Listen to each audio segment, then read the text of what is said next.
In Lebanon, meanwhile, the fragile ceasefire between Hezbollah and Israel is officially holding, despite sporadic fighting. But even as families return home to southern Lebanon, Israel has established a new so-called yellow line near the border, raising fears that this pause in fighting may come with new long-term lines on the ground. Crossing the Litani River, the Lebanese army is trying to create a path across where Israeli bombs recently destroyed a bridge.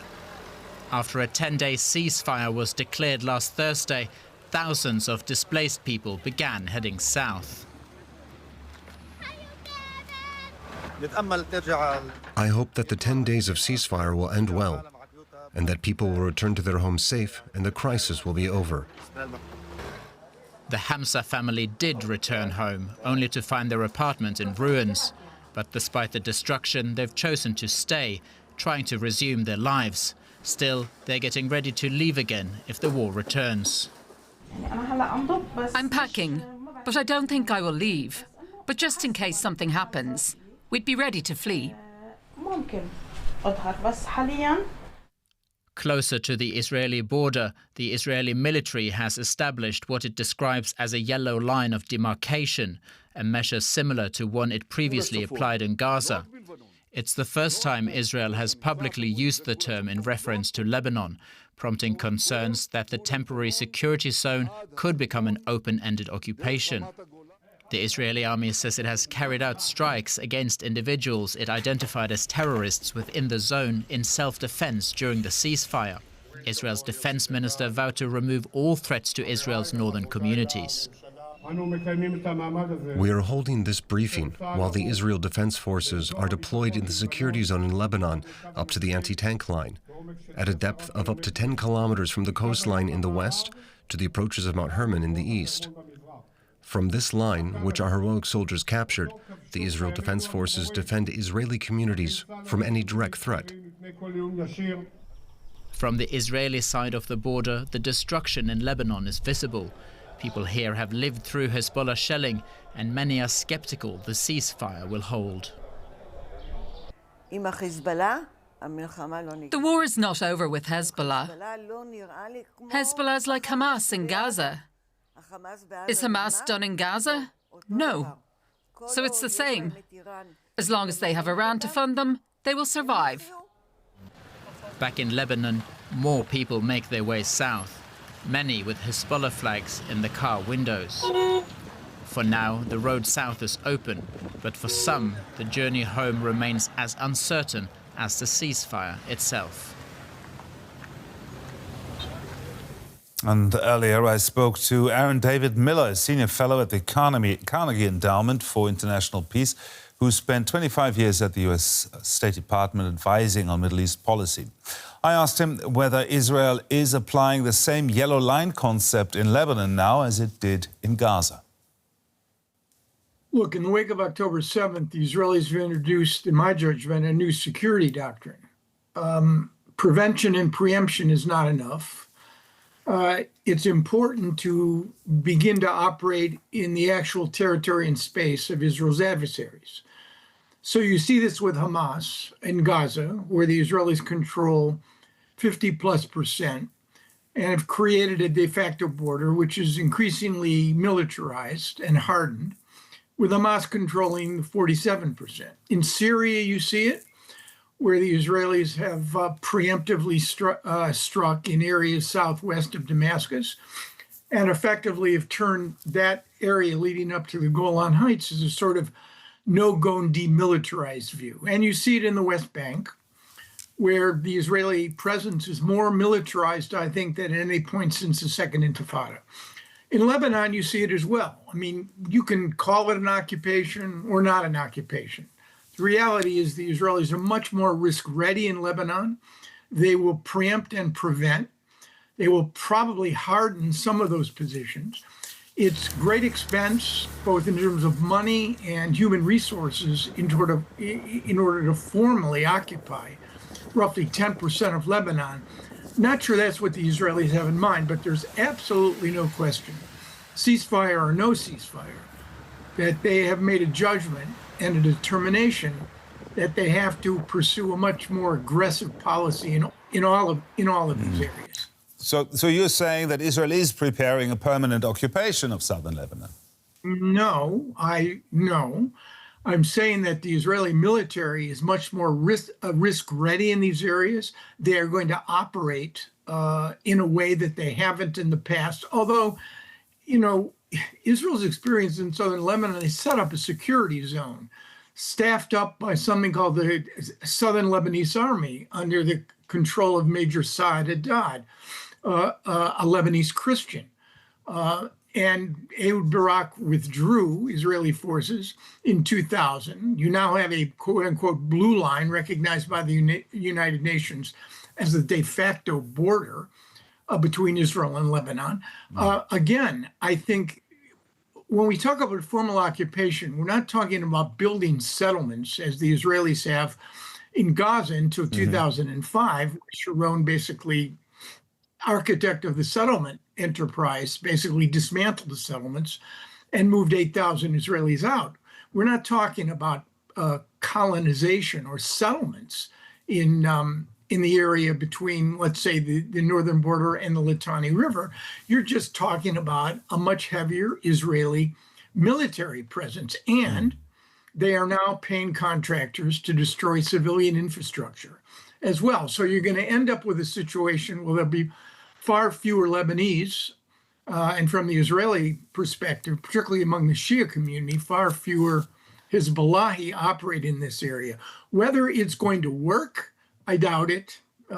Israel cannot destroy Hezbollah. The Lebanese government does not have the will, fearing sectarian tensions and even civil war, to basically forcibly try to demilitarize or decommission Hezbollah's weapons. So this problem right now, sadly for the residents of northern Israel, and certainly for the hundreds of thousands of Lebanese civilians caught up in this and the several thousand who have been killed, this is going to be an ongoing and very tragic story. Now, if we're zooming out a bit and looking at the negotiations in Pakistan, in your view, is a lasting peace in the region in the near future realistic? I mean, first of all, we need to stop using this conceit of peace. Israel has 2 peace treaties with Jordan and with Egypt. I think they probably have proven to be disappointments, but they're formal treaties of peace which have allowed and enabled a significant amount of normalization, quote unquote, to take place. The Israelis have, in the Abraham Accords, a rather extraordinary relationship with the Emiratis since 2020, which has probably accomplished more in 6 years with respect to what you and I would agree to see as normal, peaceful relations. But no, there's not going to be a peace agreement in this region. And whatever the U.S. and the Iranians are doing is likely to be more transactional than transformational. No, the Middle East is going to remain dysfunctional, angry, and unlike many other parts of the world, continue to be a pretty broken, conflict-ridden. Thank you very much. The Middle East analyst, Aaron David Miller. Every Saturday, Israelis take to the streets to demonstrate against their government.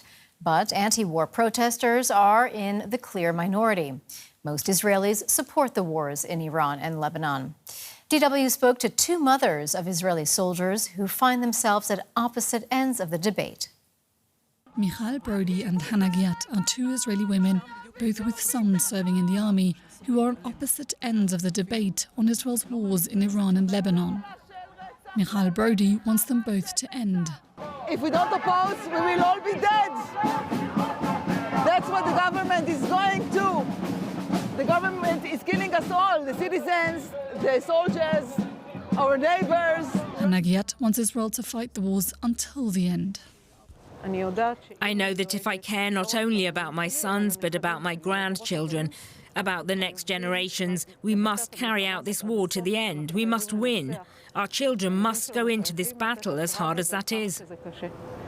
Hannah is a software engineer in Tel Aviv. She commutes 3 times a week from one of the settlements in the occupied West Bank, which, under international law, are considered illegal. Hannah's support of the wars, first in Iran then Lebanon, places her in the majority in Israel, at least among Jewish Israelis. When Israel and the US began their wars with Iran, polls showed over 90% supported the war. That number has declined over time, but has remained fairly steady at around 70%. 80% of Jewish Israelis support continued fighting in Lebanon. Michal Brody, who founded her organisation Mother's Cry in an attempt to stop the war in Gaza, believes such overwhelming support comes from the Israeli public being misled about their government's intentions. I think that people are just going like sheep in a herd and obeying everything the government wants them to do instead of thinking for themselves. And also in Lebanon, I think there is a huge intention. There is a huge intention to settle there. Some religious Jews who speak about large Israel, great Israel, want to establish settlements both in Gaza, of course, but also in Lebanon. And this is a very high motive for keeping the war going on. Greater Israel used to refer to all of the occupied Palestinian territories, including East Jerusalem, the West Bank and Gaza. But today it is coming to mean something even larger, a biblical interpretation of an Israel which includes parts of Jordan, Egypt, Lebanon and Syria. According to Dalia Scheindlin, a public opinion researcher and fellow at the Century Foundation, there's a method between linking security and the concept of a greater Israel. The people who want a greater Israel will try to make their case to the rest of Israeli society by saying that only when Israel completely controls all of the land in Mandate Palestine, and increasingly they want to go beyond Mandate Palestine, but that Israel's complete control over that land, both military and civilian control, are the only way that Israel can guarantee its own security.